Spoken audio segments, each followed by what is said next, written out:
औज़ुबिल्लाहिमिनश्शैतानिर्रजीम बिस्मिल्लाहिर्रहमानिर्रहीम। नाज़रीन, पाकिस्तान स्पीच के साथ मैं हूँ शामिल हक और आज भारत से मैं ज्वाइन कर रहे हैं हम सबके फेवरेट एस्ट्रोलॉजर हैं इंडिया के आचार्य निशांत भारद्वाज जी। आचार्य जी कैसे हैं आप?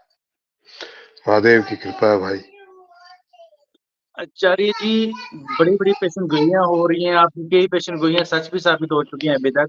आप ये बताएँ, कैदी नंबर 804 इमरान खान अडियाला जेल में मौजूद है, उसकी कोई रिहाई नहीं हो पा रही।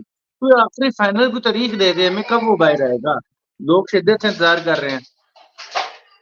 नहीं देखिए बेटा जी, हमने अपने इस चैनल पे बहुत सारी चीजें डिस्कस की हैं। उसमें मैंने कहा था आपको कि चुनाव जीतेगा इमरान खान और सरकार बनाएंगे नवाज शरीफ। लोग सड़कों पे आएंगे, बड़े हंगामे होंगे और ये बिल्कुल वैसी ही स्थितियां बनी हुई है जैसी 1971 में बनी थी। मुजीबुर रहमान जीते थे और फिर उनसे सत्ता छीन ली गई थी। तो पाकिस्तान के लिहाज से ये समय अच्छा नहीं है। इमरान खान के बारे में हमारी कई मर्तबा जो है डिस्कशन हुई है। उसमें मैंने कहा था कि अगले साल अगस्त सितंबर तक का टाइम उसका अच्छा नहीं, इस साल। लेकिन अप्रैल के बाद में चीजें फेवरेबल होने लगेंगी और मैं फिर कहता हूं कि अगर इमरान खान अगस्त सितंबर तक जिंदा रहे तो ये जो सरकार है ये बदलेगी। इसमें कोई शक की सुबह की गुंजाइश नहीं है। 2027 तक पाकिस्तान का टाइम खराब है और उस टाइम में अगर पाकिस्तान को कोई संभाल सकता है तो वो इमरान खान है। ये तो और खराब करेंगे, इनके बस की बात मुल्क चलाना है नहीं। अब इन्होंने बचे कुचे मुल्क को भी बेच खाया भाई। आपके यहाँ इलेक्शन आवाम के थोड़ी होते हैं, पार्टियों के नहीं होते, अमेरिका और चाइना के होते हैं।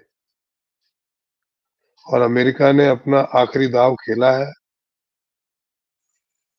अमेरिका अब पाकिस्तान के साथ खड़ा नहीं रहेगा, पहले साथ खड़ा रहता था, पीछे से हेल्प करता था, फाइनेंशियली हेल्प करता था। अब ये जो बाइडेन गवर्नमेंट आई है इसने डायरेक्ट हेल्प ना करके रिश्वत वाली चक्कर चलाए। तो ये डायरेक्ट रूप से, क्योंकि उनकी कांग्रेस से ऐसा कोई बिल पास नहीं हुआ है, तो वो सीधे तौर पे पाकिस्तान के साथ अब खड़े रहने की स्थिति में नहीं है। उलझा तो दिया है। आई एम श्योर ईरान के बॉर्डर पे भी कुछ न कुछ हंगामा दोबारा हुआ और स्थितियां बिगड़ेगी। और जिसकी बिना के ऊपर ये इन्होंने जो खेल खेला है वो खुद खड़ा नहीं रहेगा आपके साथ। ठीक, ठीक। अच्छा, अच्छा आचार्य जी, एक तरफ तो चलें आप कह रहे हैं इलेक्शन इमरान खान जीते हैं, लेकिन मरियम नवाज़ वज़ीर आला बनने जा रही हैं पंजाब की। मरियम नवाज़ की कुंडली आप लेटेस्ट देखें तो क्या-क्या नज़र आता है आपको? तो हमने तो पहले ही कहा था बेटा जी कि इन पूरे जो ये मजमा लगा उसमें मरियम का ही एक जायचा ठीक है और वो वजीर बिल्कुल। आला बन गई। इन सब की कुंडली में कहीं कोई तंत्र नहीं है, सिर्फ मरियम का। हमने पहले भी कहा था आपके चैनल से और एक बार नहीं 2-3 मर्तबा कहा था कि मरियम की ही कुंडली ठीक लगती है, उसका जायचा ठीक दिखा रहा है। तो वो इनकी इच्छा ना होने के बावजूद भी वो वजीर आला बनी है। उनके परिवार में कोई चाहता नहीं है, मुझे नहीं लगता कि उसकी कुंडली देख के कि उनके परिवार में कोई चाहता हो कि वो वजीर आला बने। फिर भी चूंकि उसका जायचा बड़ा स्ट्रॉन्ग था तो इसलिए वो बन गई। ठीक, पर लेकिन क्या वो जी, जी, बनना अलग बात है और चलाना अलग बात है। बिल्कुल। क्या वो चला पाएँगी? मुझे नहीं लगता भाई वो काबिलियत है। भाषण देने से, तकरीरें करने से अगर मुल्क चलता हो तो आपके यहाँ पे मौलाना बहुत है, वही चला लेते जिन्होंने इस पूरे मुल्क को बर्बाद कर दिया है। मजहब की गुट्टी पिला पिला के न कोई कारखाने लगने दिए, न लोगों को पढ़ने दिया, न किसी तरफ कोई तरक्की करने दी। तकरीरों से मुल्क नहीं चलता। उसके लिए आपको शिद्दत होनी चाहिए, विजन होना चाहिए और उस विजन पे काम करने की शिद्दत होनी चाहिए। तो मुझे मरियम में वो काबिलियत तो नहीं लगती, लेकिन उसका समय सही है इसलिए वो बन गई। बाकी काबिलियत मुझे इतनी लगती नहीं है उसमें। ठीक। आचार्य जी, बिलावल भुट्टो जरदारी से मुतल्लिक आपने कहा था कि उसके हाथ कुछ नहीं आएगा। आज उसके हाथ कुछ भी नहीं आया। बिलावल भुट्टो कुछ भी उसे नहीं मिल सका। फादर उसके प्रेसिडेंट बनने जा रहे हैं, आसिफ अली जरदारी सदर बनने जा रहा है, लेकिन बिलावल भुट्टो और आसिफ अली जरदारी का फ्यूचर आप कैसे देखते हैं? देखो, आसिफ अली जरदारी तो पूरी जिंदगी जो है ऐश लिखा के लाए, तो उनको मिल भी रही है। एक बिजनेसमैन है जिसने मुल्क की सबसे बड़े सियासतदान की बेटी से शादी कर ली, है ना। आज भी वो गाए बगाए सदर बनते रहे हैं। उन्होंने इतने घोटाले किए तो भी उनको कोई आंच नहीं आई। वो मुल्क में ही रह रहे, मुल्क से भागना नहीं पड़ा। तो आसिफ अली जरदारी का तो भाई जायचा स्ट्रोंग है। तो उन्होंने तो वो सदर बन गए। ये इसकी तो बात करना बेमानी है। बिलावल, अच्छा, किसकी बात करोगे आप? मैं कई बार इस मुल्क की किस्मत पे हैरान होता हूँ।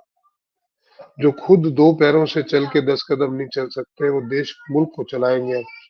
शहबाज शरीफ, जिनको माइक लगाना नहीं आता, ईयरफोन लगाना नहीं आता, जिनमें इतनी तहजीब नहीं है कि एक मोहतरमा जो है उनकी खिदमत में छाता लेके खड़ी थी, उनसे छाता लेके खुद वो अपने आप चल पड़े, वो बरसात में भीगती रही। मुल्क की कितनी तौहीन हुई है। पुतिन के सामने वो अपने कान के अंदर ईयरफोन तक नहीं लगा पाए। वो उनसे बात करते रहे, उनका जवाब तक नहीं दे पाए। और जो उनके फिजिकल हालात ऐसे हैं कि वो 10 कदम चलने के काबिल नहीं है, वो मुल्क चलाएंगे। ये बिलावल जैसी पार्टियों के साथ मिलके चलाएंगे जिसको बोलना तक नहीं आता है। तो मैं हंसूं या रोऊं पाकिस्तान की तकदीर पे। और जो इतने बेईमान है, जिनके ऊपर इतने सारे केसेस हैं, वो आज फिर मुल्क के जो है दारों मुल्क का दारोमदार उनके ऊपर है। दूसरी तरफ आवाम जो है दूसरों को देखे तो ये मुल्ला मौलवी जो है उनको न पढ़ने देते हैं, मजहब की चटनी चटाते रहते हैं। भैया, मजहब कोई आप इस्लाम से बदर थोड़ी कर दिए जाओगे अगर तरक्की कर लोगे। अगर वहां पे यूनिवर्सिटीज खुल जाएंगी, कल कुछ कारखाने खुल जाएंगे, मुल्क कुछ बनाने लगेगा, कुछ साइंसदान पैदा हो जाएंगे जो मुल्क को तरक्की की राह पे चले, तो इस्लाम का क्या नुकसान होगा भाई? बट इन्होंने तरक्की करने ही नहीं दी। और मैं हैरान हूं कि इतने पढ़ लिख के भी और इतने काबिल लोग होते हुए भी पाकिस्तान में किसी ने आवाज नहीं उठाई। सबसे पहले तो इनके खिलाफ आवाज उठाओ और इनकी चोंचे बंद करो। उनको कहो भैया, मजहब मजहब की जगह काम आता है। सब आदमी को मजहब की खिदमत और इज्जत करनी चाहिए, बट मुल्क रहेगा तो आप रहोगे तो मजहब रहेगा।